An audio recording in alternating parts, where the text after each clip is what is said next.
Good evening, I'm Sarah Sapsanamma. Let's begin with the headlines of the hour.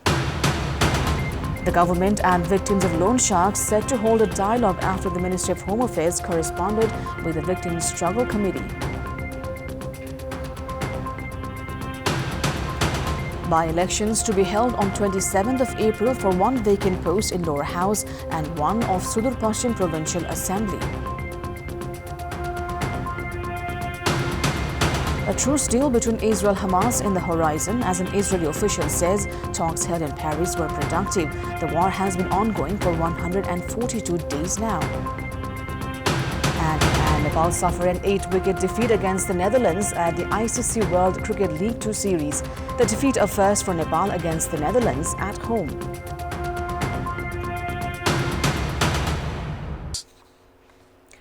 The government and victims of loan sharks are set to hold a dialogue after the Ministry of Home Affairs corresponded with the Victims' Struggle Committee for the second time. The Ministry of Home Affairs had corresponded with the victims, who took a 23-days-long journey to the capital on foot seeking justice, and invited them for a discussion. In their first letter, the victims were asked to form a maximum 5-member dialogue team to propose for solutions to the victims' problem. In response to the letter, the Struggle Committee had expressed reservations over the ministry's reluctance in corresponding with the committee and rather communicated on a personal basis.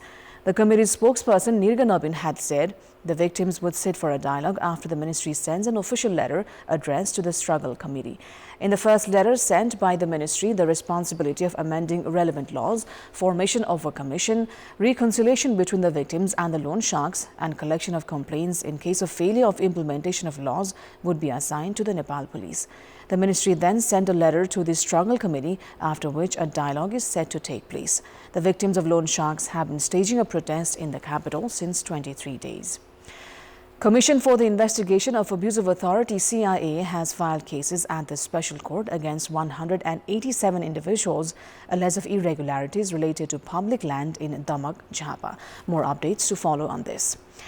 By-elections are to be held on 27th of April for the vacant posts in Lower House from Ilam Constituency 2 and Sudur Pashchim Provincial Assembly post from Bajhang Constituency 1. The decision was taken by the meeting of Election Commission held earlier today. The post from Ilam 2 has been vacant since the passing away of CPN-UML leader Subhash Nemwang, and the one in Sudur Pashchim Province Assembly has been vacant since the passing away of Nepali Congress leader Prithvi Bahadur Singh. Singh had died in an accident on 20th of June last year. Nemwang, who served as the chairperson of the Constituent Assembly, passed away on 12th of September last year. Now, Speaker Devraj Ghimire has issued a ruling on the government to hear the issues raised by the opposition and the House of Representatives. As today's session began, lawmaker Padam Giri, the chief whip of CPN-UML, expressed frustrations over Prime Minister Pushpa Kamal Dahal's absence and failure to furnish answers to their questions. Giri said the Prime Minister had been dodging his responsibility and urged the Speaker to issue another ruling. The opposition had warned of obstructing the Parliament otherwise. CPN-UML has been demanding the government remove disputed ministers like Minister for Physical Infrastructure and Transport Management Prakash Jala, Minister for Health and Population Mohan Bahadur Basnet, and Minister for Culture, Tourism and Civil Aviation Sudan Kirati. Nepali Congress lawmaker Ram Hari Khatiwada drew the government's attention towards Minister Kirati's plans to procure aircrafts, which according to Khatiwada has been discontinued by the producers. He added that Minister Kirati had only been aiming at cheap popularity. Lawmakers continue demanding the government to address the issues of victims of loan sharks, release the payments of dairy farmers, prioritize the education sector in Madhesh province, table the bill related to Kopa University, and address the problems between farmers and monkeys. Having become the major basis of the economy, remittance has upgraded the living standards of many families in Nepal. Most local residents of the Western Hilly region with very less employment opportunities are employed abroad. Padam Bahadur Khadka is one of the local residents of Rukum West who is employed abroad and has been able to transform the life of his family members.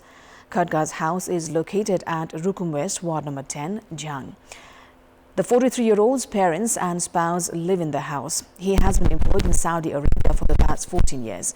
While Padam visits his home once in a while, revenue generated from his employment has transformed the living standard of his family. Padam, who has been earning around 100,000 rupees each month, has already built 2 houses in his village. His 2 daughters are studying in Kathmandu and he plans to purchase land and build a house in Tulsipur, Dang. His parents and spouse Bhupendra are rearing livestock, are involved in agriculture and are living a healthy organic life. Despite being employed abroad, he has made notable contribution for his family and the country. Padam has created a fund of 50,000 rupees at the local school and his neighbors have appreciated his role in addressing the problems of the village and local community. Rare red pandas are being regularly spotted in the Pathibhara area of Taplejung.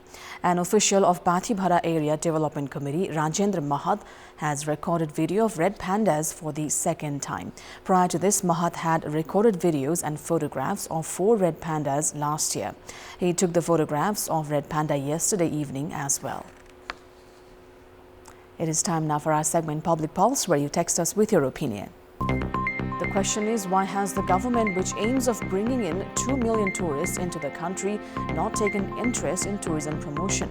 Your options are A, not putting words into action, B, no work plan, and C, not necessary. The voting is on. Type NEWS, select your option A, B or C and send it to 34001 to share your opinion with us. Time now for international update.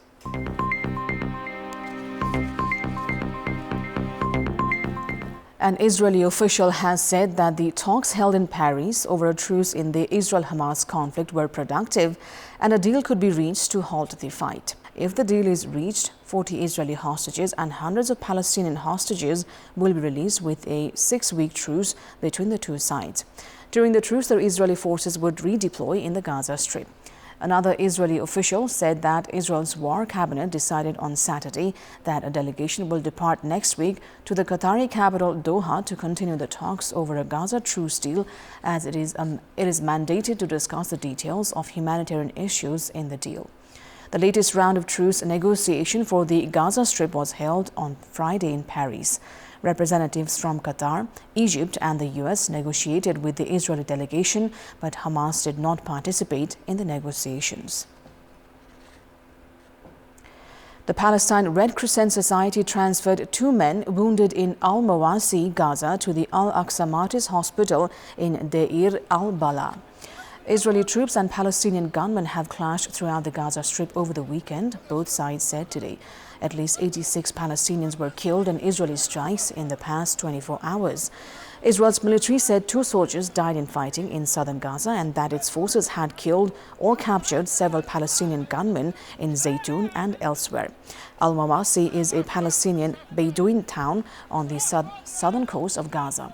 At least 29,692 Palestinians have been killed and 69,879 injured in Israeli strikes on Gaza since October 7th.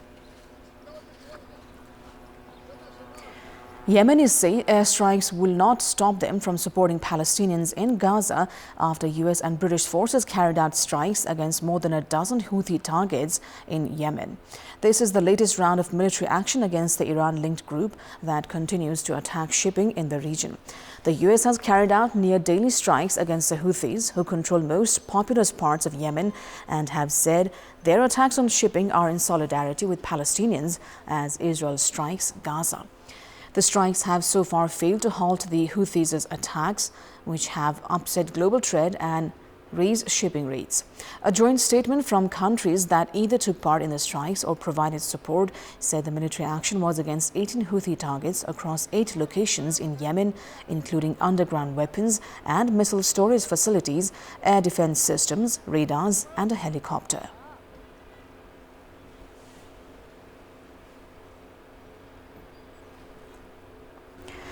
Hundreds of senior doctors held a rally near the presidential office in Seoul today to support young doctors and protest against the government plan to increase medical school admissions. About 400 doctors gathered at Korean Medical Association building for a meeting to discuss their plan and afterwards took to the streets with banners reading, "Pursuing unilateral policy threatens public health." More than 7,800 interns and resident doctors have walked off their jobs.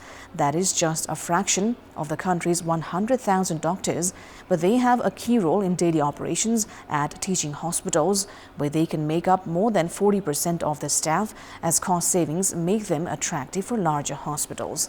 The government announced a plan to increase the number of students admitted to medical schools by 2,000 starting in the 2025 academic year to bring the total to 5,000. However, protesting doctors say the real issue is pay and working conditions, not the number of physicians.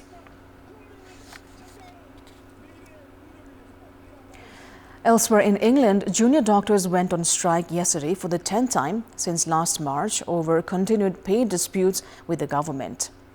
The 5-day walkout has put mounting pressure on an already overstretched medical system, leading to the postponement, rescheduling and cessation of appointments and essential healthcare services. More than 1.3 million appointments and operations have already been cancelled or rescheduled since industrial action began. There are several reasons behind the incessant labour strikes in the National Health Service, with the most prominent being that Britain stands at the forefront of providing military and financial aid to Ukraine. This has made it more difficult to increase the welfares for ordinary people, resulting in pretty high occurrence of industrial disputes and strikes in the country. Now, every spring, the streets of Mexico's capital are painted purple with the flowering of thousands of jacaranda trees. But this year, some jacarandas bloomed in early January, when they normally awaken in spring. The early onset bloom has set off alarm bells among residents and scientists in Mexico City.